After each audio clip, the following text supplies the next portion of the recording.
Good morning sa mga nanonood. Magandang araw po ulit. At narito na naman po tayo sa isa na naman pong makabuluhan na pagbibigay komento sa ating mga balita at mga iba't ibang isyung panlipunan. No? Pagbibigay po tayo, ang usual na ginagawa natin ay nagbibigay tayo ng komento sa mga pangyayari na may kinalaman sa ating politika sa ating bansa. Ang tutunghayan po natin dito ay yung interview ni Ted Filon doon sa COMELEC chairman na ating COMELEC si COMELEC chair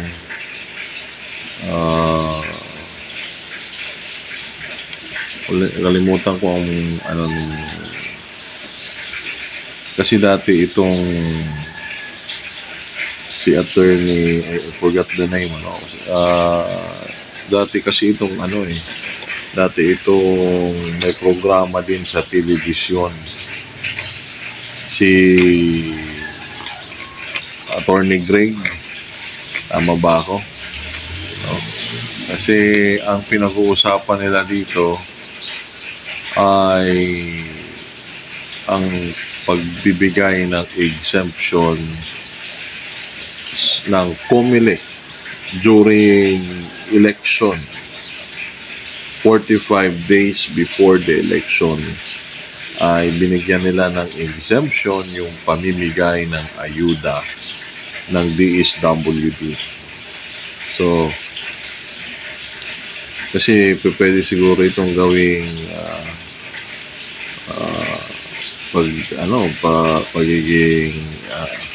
magiging advantage ito ng ilang mga kandidato na may hawak ng yung mga incumbent, yung mga nasa pwesto. Kasi yung pinag-uusapan ditong pondo ay bilyong peso ng AKAP at saka yung AX. Ewan ko kung 88 million yata yung AX. So, di natin maaaring sa walang bahala ang ganitong pagbibigay ng exemption 45 days before the election. No? Tingnan natin kung ano yung punto dito ng ating COMELEC chair sa kanyang pagbibigay ng exemption. Umpisahan po natin yung video. Chairman George Garcia po ating istorbohin sa kanyang napakaabalang trabaho this morning. Good morning po, Chairman George. Magandang umaga po, Sir Ted, at magandang umaga rin po, ma'am. Hindi pala si Attorney Greg, no? Si Attorney George Garcia, Chairman George ng COMELEC. Naalala ko na si Attorney George Garcia. CJ, sa mga kababayan natin, magandang umaga po. Salamat na marami muli. Chairman George, nagbigay po kayo ng exemption para po sa Fortis, AX, at Tupad, at AKAP dito po sa... Tulinawin lang natin, Fortis, AX, Tupad, at saka AKAP. So, apat yung binigyan ng COMELEC chair ng exemption ng pamimigay ng DSWD, DSWD quote-unquote, sa pamimigay ng ayuda ngayong darating na election 45 days bago dumating yung araw ng election. Pinayagan niya yung pamimigay ng AX, Tupad, at saka Fortis, at saka yung AKAP. No? So, apat yung binigyan ng exemption ng COMELEC. Section ban na ito. Ano pong dahilan po ninyo, Chairman? Second, una muna po nung nakaraang linggo rin, nakapagbibigay na tayo, nakapaggawad na tayo ng exemption sa ating pong DOH at sa ating din pong Department of Labor and Employment. Ngayon po, pagkatapos po yun, nag-file naman itong DSWD at alam niyo po, dalawa lang po kasi ang pagpipilian natin. Absolutely iban ang lahat ng mga ayuda ngayong darating na 45 days. Okay, na-mention niya dito yung DOH at saka yung DOLE, yung Department of Labor and Employment. So, humingi din pala yung DOH ng exemption at saka yung Department of Labor and Employment. So, siguro namimigay din ng ayuda. Siguro yung serbisyo medical, okay yon kasi yung mga talagang humihingi at lumalapit sa DOH, siguro ay talagang may mga sakit na kailangan talagang tulong at may lunas na. Kaya dapat ibigay ng libre ng ating pamahalaan sa pamamagitan ng ahensya ng kalusugan.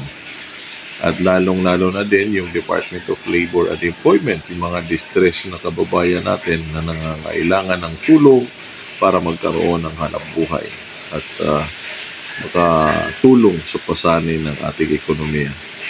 Before the election o bigyan natin ng pagkakataon na makapamigay ng ayuda sa mga mahihirap nating kababayan pero mag-i-impose tayo ng napakamahigpit na mga restrictions o kondisyon na kinakailangan susundin ng DSWD. Sapagkat Ted, ang DJ Chacha, alam niyo po, sa bandang huli, ang DSWD kasi naman talaga ang magpapatupad nito at magsisigurado na ito ay hindi maaabuso ng kahit na sinong politiko, kandidato man o yung mga opisyal ng pamahalaan. Okay, so DSWD, yun yung sinabi ng Comelec Chair, si Atty. George Garcia. DSWD ang magpapatupad ng mga restriksyon, ng siguro magbibigay ng guidelines para hindi abusuhin ng mga politiko na kumakandidato o yung mga nasa pamahalaan. Yan yung kanyang pahayag. So, Chairman George, kaninyo, DSWD ho naman, no? In this case nga po yung under their, yung programa nila. Tupad for DOLE, right? Okay, so, meron kayong guide. So yung tupad, cash forward, parang cash forward yata yan. In exchange of gagawin mong trabaho, ay magkakaroon ka na monetary compensation. So yan yung DOLE, no? Sa tupad naman pala yung DOLE. Siguro yung AX, yun yung sa DOH. Sila yung nangangasiwa sa AX. Anong basic po dito? Ano ang bawal po, sir, dito po sa inyong pagbibigay ng exemption pero may kondisyon? Ano po ito? Personally po, ang ating nilagay, sinulat po handwritten. Number one, strictly kinakailangan ma-observe ng DSWD. Una, absolutely no politician o kaya naman kandidato present during the distribution ng mga ayuda in whatever form. Okay, so, ang kondisyon na sinulat daw ni Atty. George, sabi niya, ayon sa kanya, ay pag nagdi-distribute, dapat walang present na kandidato during distribution.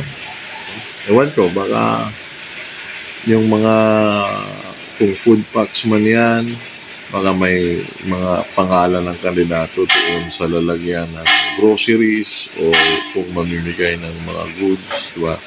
Yun natin. O kung ano man po ang designation niyan.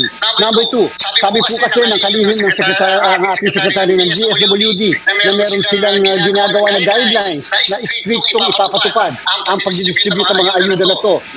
Gusto po namin mag-submit sila sa amin ng guidelines na yan. At number three, dapat strictly Okay, so dapat makita din ng Comelec Chair yung pagpapatupad sa pamamagitan ng pagsusumite ng guidelines na galing sa DSWD kung paano nila pangangasiwaan yung pamimigay ng ayuda. So tama naman yon para makita ng Comelec na pasado yung kanilang guidelines at kung pasado yung guidelines, makita ng Comelec na sinusunod nila mismo yung kanila mismong guidelines. Ganun siguro yung gustong iparating ng Comelec Chair doon sa sa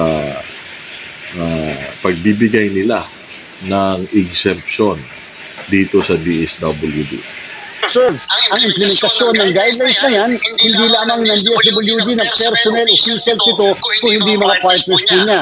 Anytime, Sir Ted, ito po ay whining, anytime, pwede namin i-withdraw ang exemption na yan na ibinigay namin sa DSWD, and take note din po, yung initial po kasi nilang pina-approve sa... So, pwede nilang i-withdraw yung pagbibigay ng exemption ayon sa COMELEC chairperson na si Attorney George Garcia, i-withdraw nila anytime. So siguro, pag may nakita silang hindi na tama na kapabayaan na ginagawa ng DSWD, lalo na siguro kung yung guidelines na isusumiti nila ay hindi nila mismo sinusunod, ay maaaring i-withdraw. O, ang tanong hanggang kailan? Kasi 45 days lang naman yung election ban. So, sa loob ng 45 days, hanggang kailan sila magwi-withdraw ng exemption? Depende siguro kung ano yung araw na hindi sumunod yung DSWD. So, ganun lang siguro yun, ano?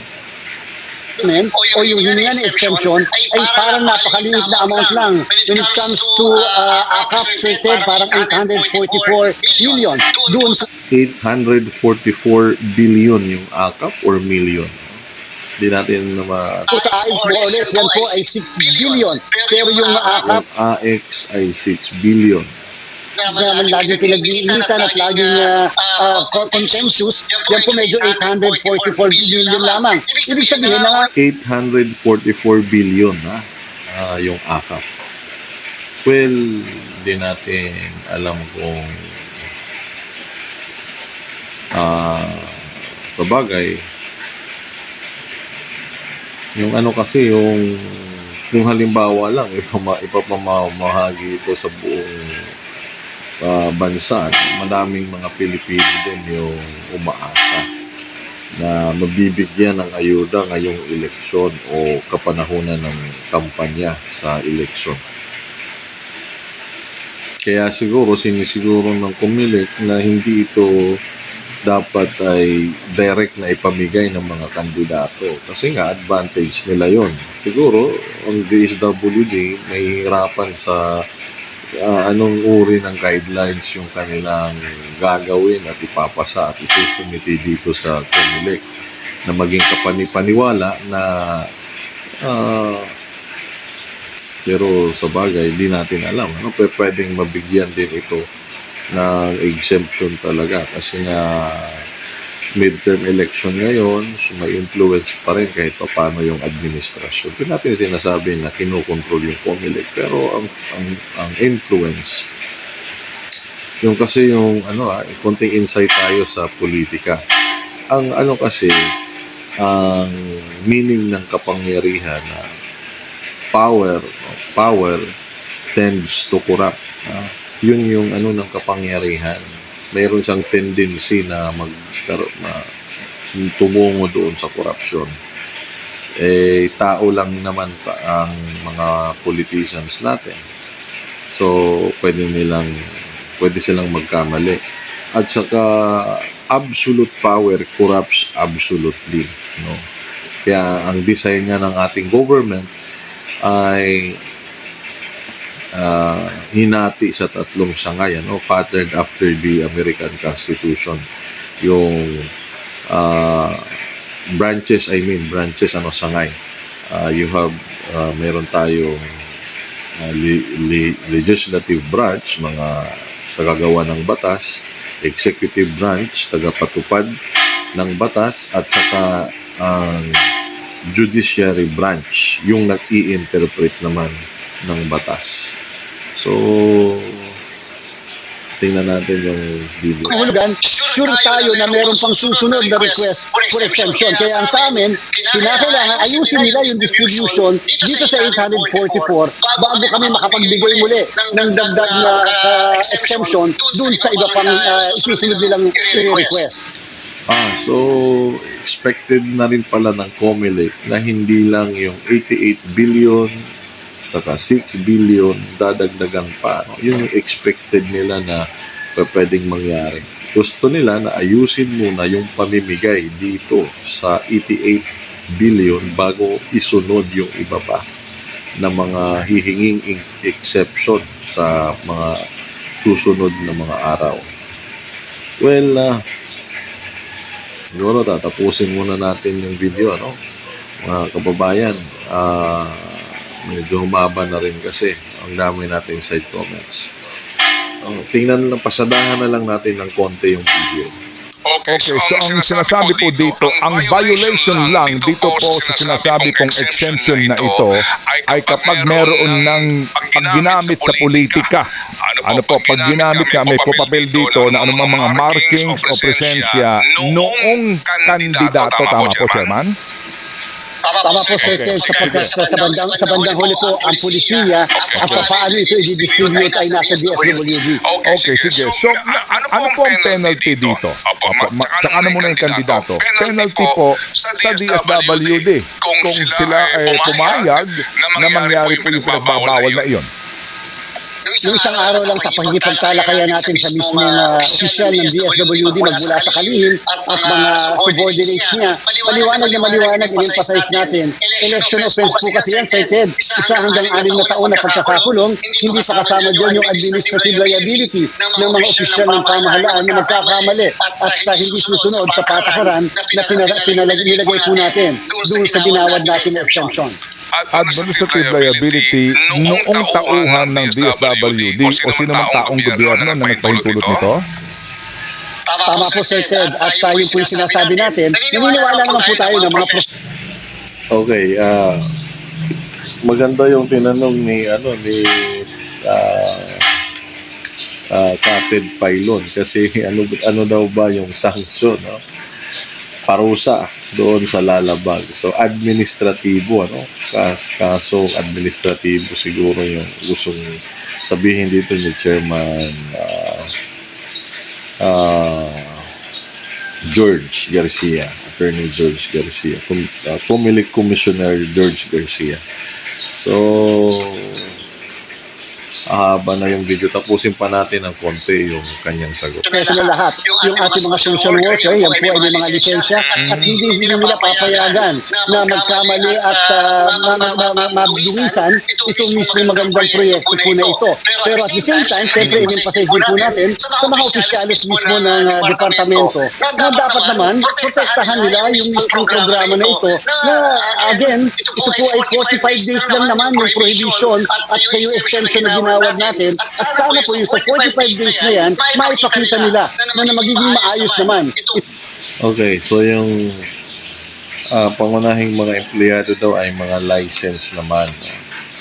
And anyway, 45 days lang naman ito na exemption doon sa guidelines na isusumiti nila na dapat nila sundin. So, kaya beyond 45 days, wala ng election, tapos ng election, so siguro mamunbud na kayo ng pera. Pero mahirap na siguro. Ewan ko yung katapos ng election, baka hindi na mangyari yan. Kasi siyempre, ay ano pa yung, di ba, hindi na masyado gaano yan. Kasi tapos na nga yung election. So, anyway, mga kababayan, maraming salamat po sa pagsubaybay sa natin, sa video reaction natin ngayong araw. I hope na meron kayong natutunan, nakuha na magandang punto dito sa ating binigyan ng video reaction. Don't forget to subscribe sa ating channel para meron pa tayong mga susunod na mga mahalagang video react at saka yung na rin yung i-share at i-like yung video, no? And then i-hit nyo yung notification bell para alam na notify kayo kung meron tayong mga panibagong video. Hanggang dito muna tayo. Paalam.